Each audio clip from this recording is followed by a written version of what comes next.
This is him getting slimming Why off a is few he pounds. not? Okay, so let me just point out a fact that Taylor Swift also got a workout in yesterday.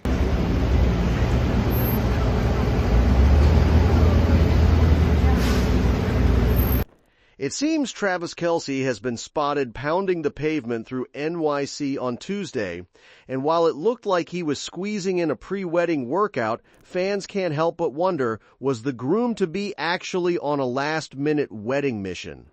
The Kansas City Chiefs star was seen jogging solo through Tribeca, looking focused and seriously sweaty, just days before he and Taylor Swift are expected to say "I do." Sure, it could have been cardio, but who's to say he wasn't racing off to grab one final ultra-lavish surprise for his bride? One thing's for sure, Travis isn't running from the altar.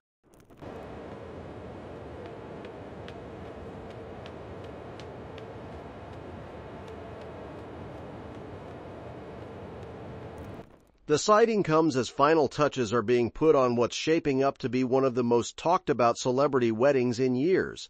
Taylor and Travis have reportedly transformed Madison Square Garden into a real-life fairy tale. Video obtained previously showed a massive white staircase being craned into the venue, joining an elaborate castle set already taking over the arena.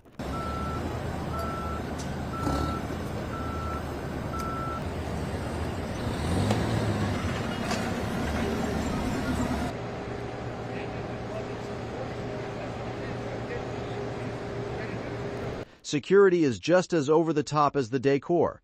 National Guard personnel have reportedly been stationed outside. Staffers are working under a strict no-phone policy, invitations are watermarked to prevent leaks, and guests are required to sign NDAs to keep every magical detail under wraps. With all the secrecy and Travis making mysterious solo moves before the big weekend, we can't help but wonder if that jog was about more than just breaking a sweat. But if you thought the secret wedding details stopped there, wait until you hear what's on the menu. Because this isn't just any celebrity wedding, it's looking more like a royal banquet. Taylor Swift and Travis Kelce are pulling out all the stops when it comes to food. Workers were spotted hauling box after box of ingredients into Madison Square Garden ahead of the rehearsal dinner and the big day itself.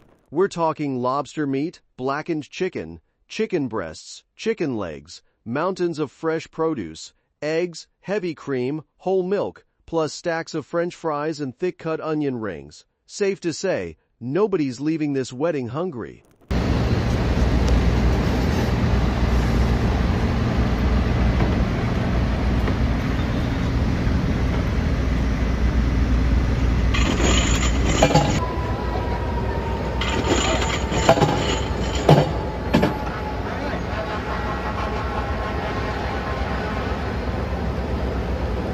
And then came the sweetest clue of all. A Krispy Kreme truck was seen pulling up outside the venue.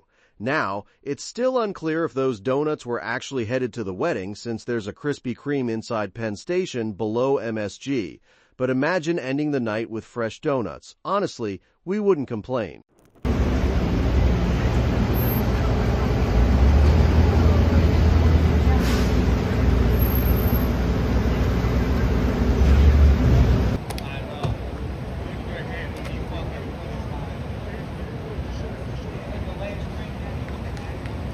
The fairy tale theme is also becoming impossible to miss.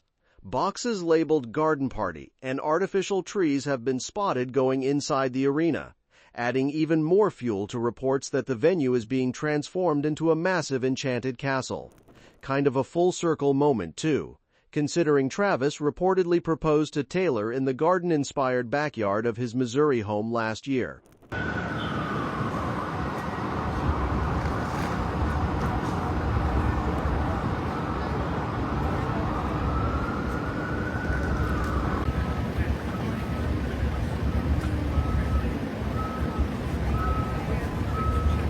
As for the schedule, it's absolutely packed.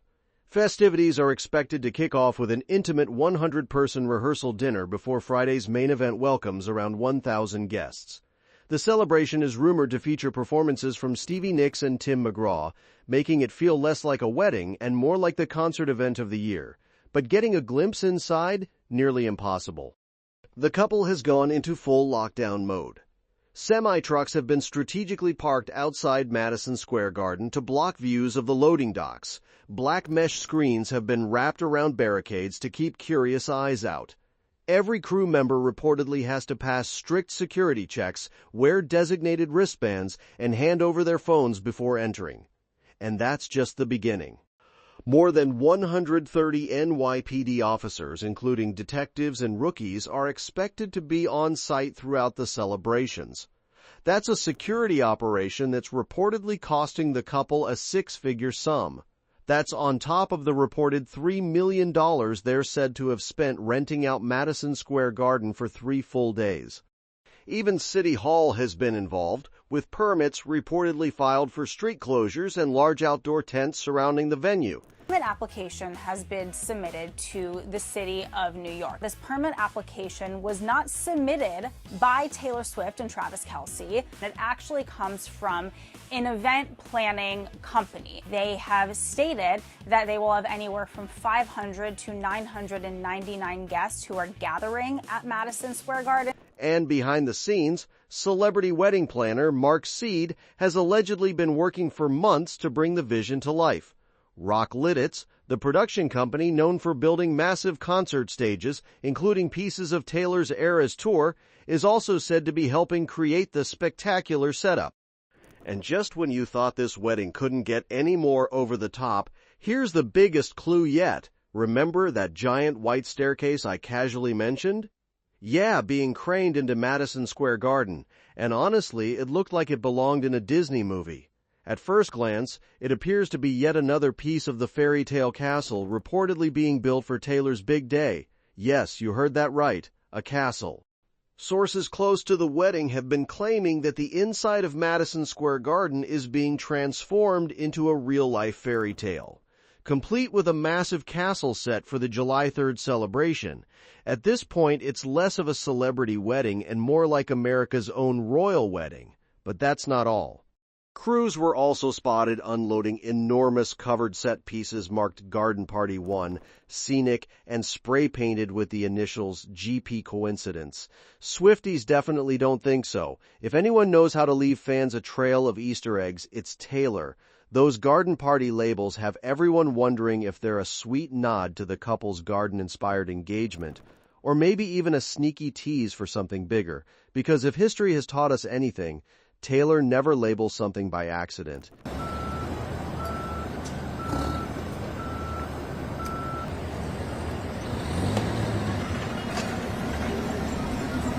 And fans are already joking that Garden Party could end up being the name of her next album. And while the fairy tale is coming together inside, security outside is on another level. Guests reportedly have to sign electronic NDAs before they can attend. Every invitation is individually watermarked to prevent leaks, and every possible measure is being taken to keep the celebration completely under wraps. And just like that, the countdown to what might be the most talked about celebrity wedding of the decade is officially on. We'll know so much more by tomorrow. But what's caught the attention of spectators is while the wedding itself looks like it's straight out of a fairy tale, Taylor's music has actually been telling a very different story all along. For years, fans have crowned Taylor the queen of love songs. But if you really dive into her lyrics, they rarely end with a simple happily ever after. Instead, they're filled with heartbreak, missed chances, complicated emotions, and relationships that never seem to come easy. Think about it. Back in Whitehorse, Taylor was already rejecting the idea of being rescued by some perfect prince. In Love Story, she gave Romeo and Juliet the happy ending they never got, but in so many of the songs that followed, she questioned whether fairy tale romance even existed. From Champagne Problems to Midnight Rain, she sang about walking away from relationships, choosing ambition over settling down, and admitting that sometimes love just isn't enough. One thing Taylor has always made crystal clear is that no man was ever going to become the main character of her story. Whether she was writing about toxic relationships, unforgettable exes, or almost engagements, she always came back to the same message. Her dreams, career, and identity mattered just as much as romance, and that's what made her songwriting so relatable. Her love stories weren't perfect. They were messy. They were full of arguments, breakups, reunions, overthinking, jealousy, and trying again. For years, it almost seemed like Taylor believed that if love wasn't difficult, maybe it wasn't the real thing. But then Travis Kelce entered the picture. Almost overnight, fans noticed a shift. Songs like So High School captured a side of Taylor we hadn't heard very often. Carefree, playful, and genuinely enjoying being in love instead of constantly worrying about losing it. Instead of singing about surviving another emotional roller coaster, she sounded like someone who could finally relax and have fun. Even on the Tortured Poets department, an album packed with heartbreak, reflection, and emotional chaos, Taylor seemed to be closing the door on the romantic fantasies she'd been chasing for years. She revisited old wounds, questioned past relationships, and even poked holes in the idea that love always has to hurt to be meaningful.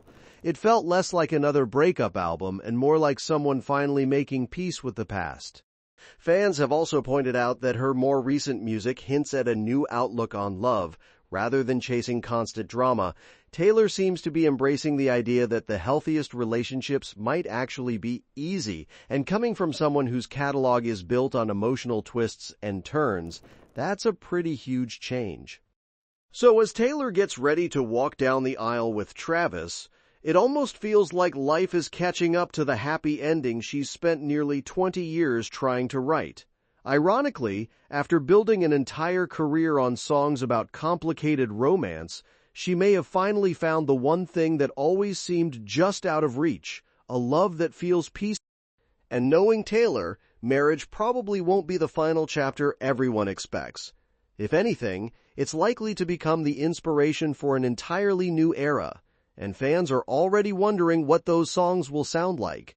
Keep watching for more. See you on the next one.